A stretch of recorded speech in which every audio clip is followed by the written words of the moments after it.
एमपीएससीच्या विद्यार्थ्यांनी रात्रभर आंदोलन केलेलं आहे। आयबीपीएस आणि राज्यसेवा परीक्षा एकाच दिवशी आल्या, त्याच्यामुळे उमेदवार आक्रमक झाले। 25 ऑगस्टला आयबीपीएस आणि राज्यसेवा अशा दोन्ही परीक्षा एकाच दिवशी आहेत आणि पेपर पुढे ढकलण्याची मागणी उमेदवार सध्या करतायत आणि त्यासाठी त्यांनी रात्रभर आंदोलन केलं। ही दृश्य सध्या आपण बघतोय। रात्री साधारण 1 वाजताची ही दृश्य आहेत आणि अगदी सकाळपर्यंत पहाटेपर्यंत हे सगळं आंदोलन सुरू आहे। पेपर पुढे ढकला अशी मागणी आंदोलनकर्ते करतात। तर एमपीएससी आयोगाची रात्री 1:15 वाजता एक एक्स पोस्ट पडलेली आहे।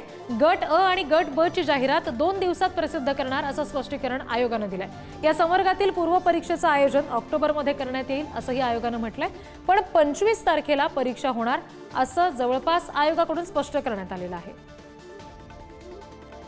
प्रतिनिधी ज्ञानेश्वर चौतमल यांच्याकडून याबाबतचे अपडेट्स घेणार आहोत। ज्ञानेश्वर, अजूनही आंदोलनकर्ते इथंच बसून आहेत। आयोगाचं ट्विट समोर आलेलं या संदर्भातलं काय नेमकं म्हणणं आहे या सगळ्या आंदोलनकर्त्यांचं आता?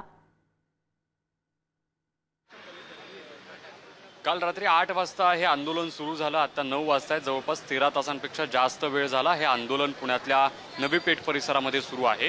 2 परीक्षा एकाच दिवशी आल्या आणि अशामुळे विद्यार्थ्यांना दोन्ही परीक्षा जर द्यायच्या असतील तर त्या देता येणार नाहीत, ही मूळ अडचण आहे। दुसरी जी अडचण आहे ती म्हणजे कृषी संबंधित असलेल्या 258 जागांची, त्या जागा देखील एमपीएससीच्या याच 25 तारखेला होणाऱ्या किंवा एकत्र पद्धतीने त्या व्हाव्यात, पुढे ढकलाव्यात, गरज पडली तर त्या 15 दिवसानंतर महिनाभरानंतर घ्याव्यात, अशा पद्धतीचं म्हणणं विद्यार्थ्यांचं आहे। मात्र मध्यरात्री जे एमपीएससी आयोगाने ट्विट केलं त्यातून जे संकेत मिळत आहेत की कृषीच्या असलेल्या 258 जागांसाठी वेगळी परीक्षा घेतली जाईल, मात्र आयबीपीएसची परीक्षा ज्या 25 तारखेला होणार आहे त्याच दिवशी पूर्व परीक्षा जी आहे एमपीएससीची ती होईल, अशा पद्धतीचे संकेत मिळतात। जी मूळ मागणी विद्यार्थ्यांची आहे की एमपीएससीची परीक्षा पुढे ढकलली जावी, तसं तुर्तास तरी आयोगाच्या ट्विटवरून, आयोगाच्या भूमिकेवरून स्पष्ट होत नाही। जर अशा पद्धतीची परीक्षा पुढे ढकलायची असती तर काल मध्यरात्री तसं ट्विट आलं असतं।